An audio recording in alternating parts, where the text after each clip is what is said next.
नमस्कार मित्रों, आप सभी का स्वागत है आपके अपने चैनल अवस्थीज में। आज मैं आपको सुनाने जा रही हूँ एक ऐसी पावन कथा जिससे आपको पता चलेगा कि आखिर माता दुर्गा के पास इतने अस्त्र शस्त्र क्यों हैं और उनकी उत्पत्ति कैसे हुई। तो आइए इस अद्भुत सी कथा को शुरू करते हैं बिना किसी देरी के। साधारण दैत्य नहीं बल्कि महिषासुर से युद्ध की कथा सुनेंगे। महिषासुर आधा भैंस और आधा मानव था। अहंकार और अभिमान से भरा हुआ उसने कठोर तपस्या कर ब्रह्मा को प्रसन्न किया और वरदान लिया, यदि मृत्यु हो तो केवल किसी स्त्री के हाथों।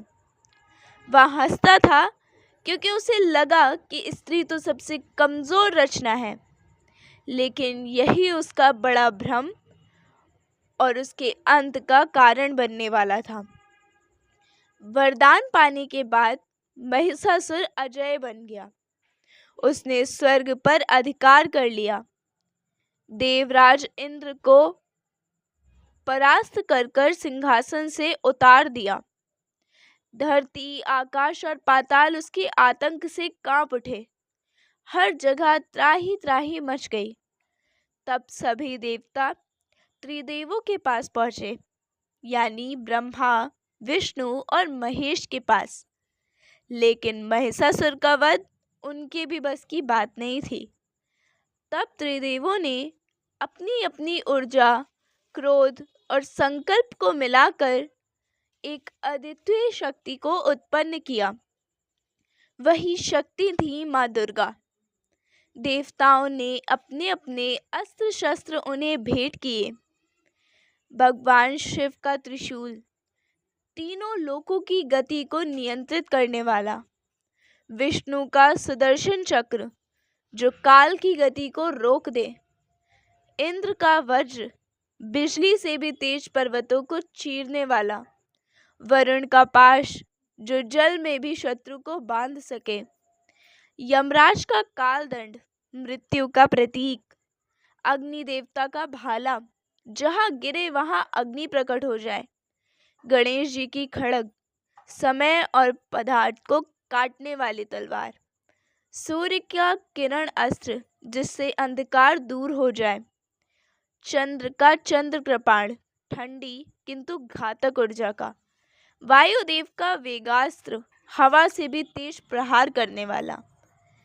ये सभी अस्त्र किसी एक देवता के लिए असंभव थे, परंतु माँ दुर्गा उनमें सामर्थ्य थी सभी को धारण करने और चलाने के लिए। दैत्य वंश की शुरुआत हुई प्रजापति दक्ष की पुत्री से। उनके वंशज रंभ और करंभ नामक दो शक्तिशाली दानव बने। रंभ ने अग्नि को और करंभ ने वरुण को प्रसन्न करने के लिए तपस्या की। इंद्र भयभीत हुए। उन्होंने करंभ को मगरमच्छ का रूप देकर मार दिया।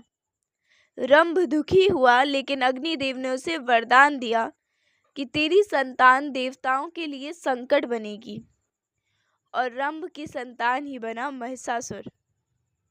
अब युद्ध आरंभ होता है। महिषासुर बार बार अपना रूप बदलता, कभी हाथी, कभी सिंह, कभी भैंस। हर बार छल करना चाहता, लेकिन माँ दुर्गा हर बार उसकी चाल पहचान लेती। नवरात्रि के 9 दिनों तक यह भीषण संग्राम चला। हर दिन माँ का नया रूप, नया पराक्रम प्रकट होता। 9 दिनों की भीषण लड़ाई के बाद महिषासुर ने अपना असली रूप धारण किया, एक विशाल भैंसा। उसकी दहाड़ से आकाश गूंज उठा। लेकिन अब माँ दुर्गा क्रोध के परम रूप में थी।